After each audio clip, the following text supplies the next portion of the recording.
Hai teman-teman, selamat datang di channel Pantasnya Aja. So, kali ini Pantasnya Aja akan membahas kekuatan Upin dan Ipin ya.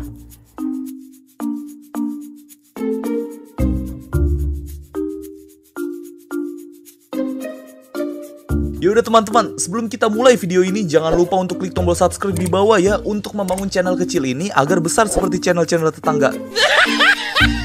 Oke, ini dia videonya.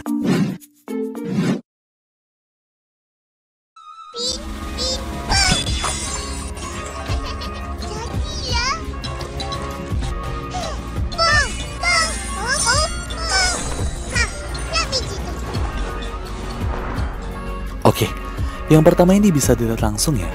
Upin Ipin di sini ceritanya menjadi pesulap atau magician, dilengkapi dengan topi pesulap, baju pesulap, dan tongkat pesulap. Nah, seperti yang kita tahu pada umumnya, bahwa yang namanya pesulap udah pasti keren ya, gue sendiri ngakuin gitu. Jadi bisa kalian lihat langsung nih, Upin Ipin di sini bisa ngapain aja nih dengan tongkat sulapnya. Jadi sebelum memulai sulapnya, Upin Ipin ini mengucapkan mantra ping ping pom kayak gitu. Kemudian mereka berdua bisa melakukan sulap gitu. Seperti mengubah kecoa menjadi raksasa, menyapu ngepel tanpa menyentuh alatnya, menerbangkan alat-alat rumah tangga, mengubah air menjadi gelembung-gelembung, membuat diri mereka hilang, dan masih banyak lagi ya. Ya udah, kurang lebih gitu aja deh ya untuk yang pertama ini. Jadi kekuatan Upin Ipin ini adalah melakukan adegan sulap gitu.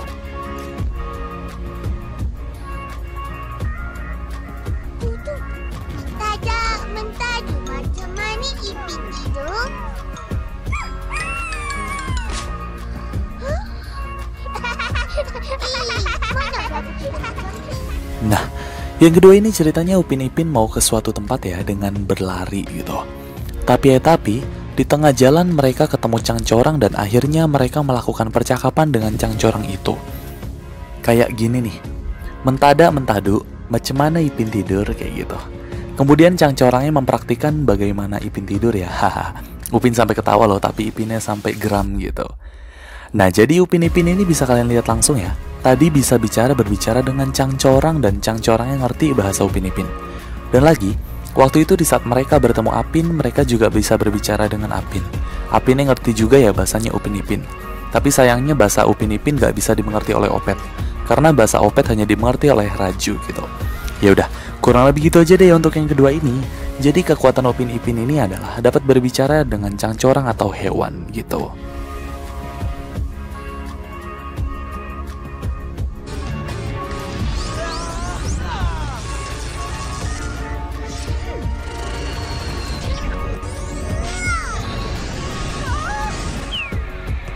Oke, yang ketiga ini ceritanya Upin Ipin dan kawan-kawan terpilih menjadi perwakilan sekolahnya ya buat tanding bola beracun lawan Tadika luar. Kemudian, mereka ini dilatih oleh Bang Saleh tuh ya, atau Bang Seli gitu. Nah, di saat Ipin one by one dengan Bang Saleh, mereka ini lempar tangkap dengan keren ya, sampai-sampai mengeluarkan gaya dan kekuatan yang super gitu. Kemudian di saat Bang Saleh mengeluarkan kekuatan super untuk melempar bola itu ke Ipin, sampai ada aura ungu-ungunya gitu, Ipin ini menyambutnya dengan tendangan super juga nih ya, yang ada efek biru-birunya gitu. Sampai-sampai Bang Saleh dibuat menghindar alias takut, sampai teriak gini, kayak gitu. Kemudian bolanya itu masuk truk yang sedang lewat di depan mereka ya. Ya udah, kurang lebih gitu aja deh ya untuk yang ketiga ini. Jadi kekuatan Upin Ipin ini adalah tendangan super gitu.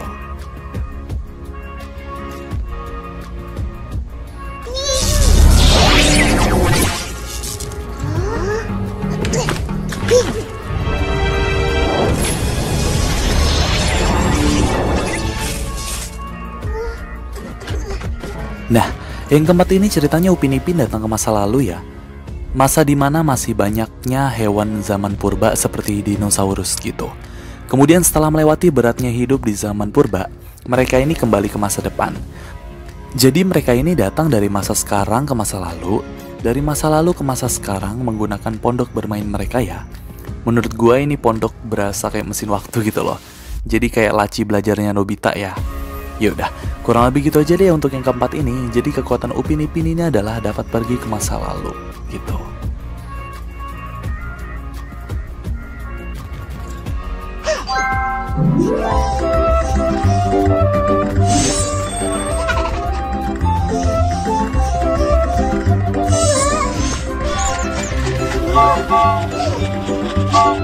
Nah, yang kelima ini ceritanya Upin Ipin memiliki pensil ajaib gitu ya.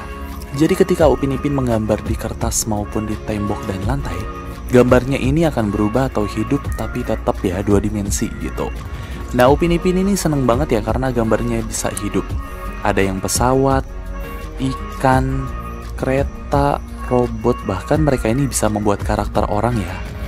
Nah, anehnya yang bisa lihat hanyalah mereka berdua. Kak Ros dan Opa itu gak bisa lihat. Hal ini ngingetin gue sama salah satu film India yang berjudul Pensil Ajaib ya. Dan salah satu kartun yang tayang di Global TV yaitu Chuck Zone atau Rudy Tabuti lah tokoh utamanya gitu. Ya udah, kurang lebih gitu aja deh untuk yang kelima ini. Jadi kekuatan Upin Ipin adalah dapat menggambar-gambar kemudian menjadikannya hidup gitu.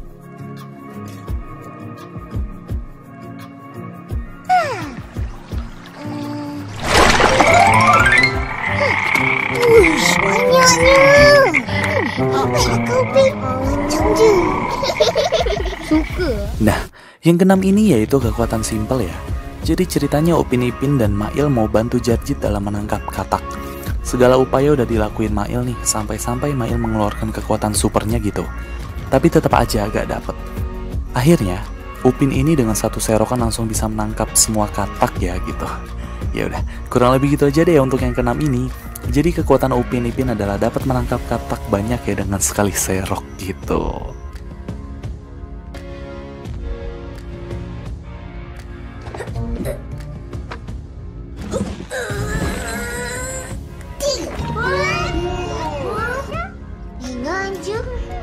Nah, yang ketujuh ini adalah kekuatan super duper aneh ya.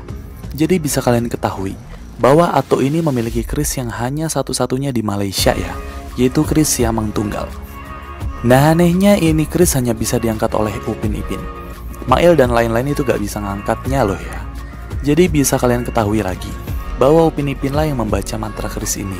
Apa gara-gara itu hanya mereka berdua gitu yang bisa ngangkat? Ya emang sih, anaknya Raja Indraloka juga bisa, tapi kan di dunianya Upin Ipin, hanya Upin Ipin yang doang gitu, bisanya maksudnya ya. Ya udah, kurang lebih gitu aja deh untuk yang ketujuh ini. Jadi kekuatan Upin Ipin adalah dapat mengangkat keris yang orang-orang lain tidak bisa angkat gitu.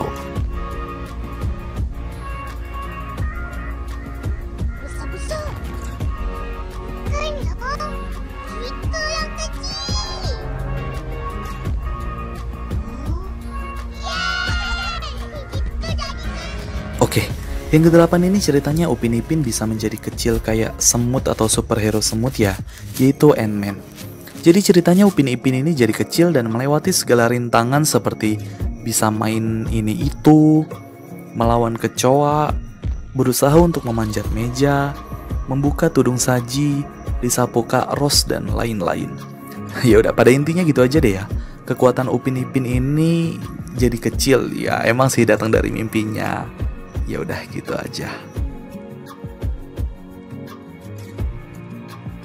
Ipin Pop.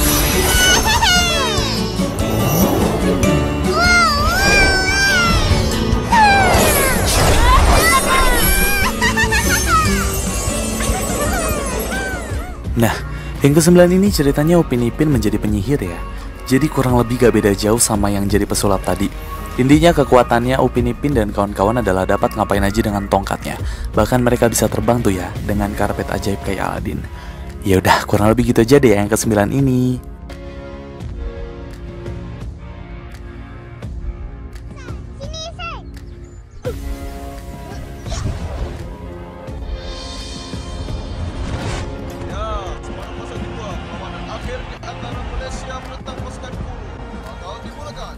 Oke, yang terakhir ini yaitu kekuatan yang biasa terjadi di dunia Upin Ipin. Yaitu Upin Ipin mengubah dunia mereka menjadi hayalan ya. Contohnya kayak jadi pemain bola, jadi ini, jadi itu. Jadi intinya kalian tuh kayak berada di hayalannya mereka gitu lah ya. Benda-bendanya jadi keren, apa-apanya gitu. Yaudah, kurang lebih gitu aja deh yang terakhir ini. Bingung mau jelasinnya gimana. Intinya kekuatan itu merubah dunia ini menjadi hayalannya mereka gitu ya.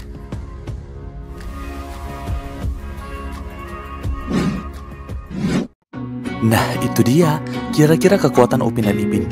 Gimana menurut kalian? Ini bocah dua hebat juga ya. Yaudah dibantu share ya biar ramai yang nonton.